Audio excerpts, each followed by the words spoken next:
ನಿಮಗೆ ನಾವು ಎಷ್ಟು ಹೇಳಬೇಕು, ಬಡವರ ಜೀವನ ಸುಧಾರಣೆ ಮಾಡಿ, ಮಧ್ಯಮ ಜನನ ಸುಧಾರಣೆ ಮಾಡಿ, ಅವ್ರ ಜೀವನಕ್ಕೆ ಏನಾಗಬೇಕು ಅದನ್ನು ಏರ್ತಾ ಇರ್ತಕ್ಕಂಥ ಗಗನಕ್ಕೆ ಏರ್ತಿರ್ತಕ್ಕಂಥ ಬೆಲೆಗಳನ್ನ ಕಮ್ಮಿ ಮಾಡಿ, ಅದು ಬಿಟ್ಬಿಟ್ಟು ಒಳ್ಳೆ ಕೆಲಸ ಮಾಡೋದು ಬಿಟ್ಬಿಟ್ಟು ಎಲ್ಲಿ ಯಾವ ಮೂಲೆಯಿಂದ ಯಾವ ಬಿಲದಿಂದ ಎಲ್ಲಿ ಸಿಗ್ತೈತೆ ಅಂದ್ಬಿಟ್ಟು ಇಡೀ ಜೀವನ ಮನುಷ್ಯನ ಜೀವನದ ಜೊತೆ ನೀವು ಇದಾಕಿ ಚಕ್ರದ ಬಡ್ಡಿ, ಮೈಸೂರು ಬಡ್ಡಿ ಈ ಥರ ಎಲ್ಲ ಹಾಕಿ ಜನ ಸಾಯ್ತಾ ಇದ್ದಾರೆ.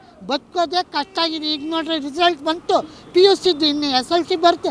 ಹೆಂಗೆ ಕಾಲೇಜಿಗೆ ಸೇರ್ತಾರೆ, ಹೆಂಗೆ ಓದಿಸ್ತಾರೆ, ಅವ್ರ ಮಕ್ಕಳನ್ನ ಹೆಂಗೆ ತಯಾರು ಮಾಡ್ತಾರೆ, ತಿನ್ನೋದಕ್ಕೆ ಅನ್ನ ಬೇಡವಾ, ಪ್ರೋಟೀನ್ಸ್ ಬೇಡವಾ, ಯಾವುದೇ ಆಹಾರ ಪದಾರ್ಥಗಳು ತೊಗೊಳ್ಳಿ, ನೀರು ತೊಗೊಳ್ಳಿ, ಯಾವುದೇ ತೊಗೊಳ್ಳಿ, ಕಲಬೆರಕೆ ಸರ್ಕಾರ ಏನು ಕಣ್ಣು ಮುಚ್ಕೊಂಡು ಕೂತಿದ್ದೀರಾ? ನಿಮಗೆ ಹೇಳೋರಿಲ್ಲ, ಕೇಳೋರಿಲ್ಲ, ಮಾಡೋರಿಲ್ಲ ಅಂತ. ನೋಡಿ ಸ್ವಾಮಿ, ನೀವು ಅಂದ್ಕೊಂಡಿರ್ಬೋದು ಒಂದಲ್ಲ ಒಂದಿನ ಜನ ಇನ್ನೇನು ಸದ್ಯದಲ್ಲಿ ದಂಗೆ ಹೇಳೋದ್ರಲ್ಲಿ ಎರಡು ಮಾತಿಲ್ಲ. ಯಾಕಂದರೆ ಎಷ್ಟು ಸಹಿಸ್ಕೊಳ್ಳೋಕ್ಕಾಗುತ್ತೆ ಹೇಳಿ? ಹಸುವನ್ನ ಎಷ್ಟು ಸಹಿಸ್ಕೊಳ್ತಾನೆ? ದಂಗೆ ಹೇಳ್ತಾನೆ.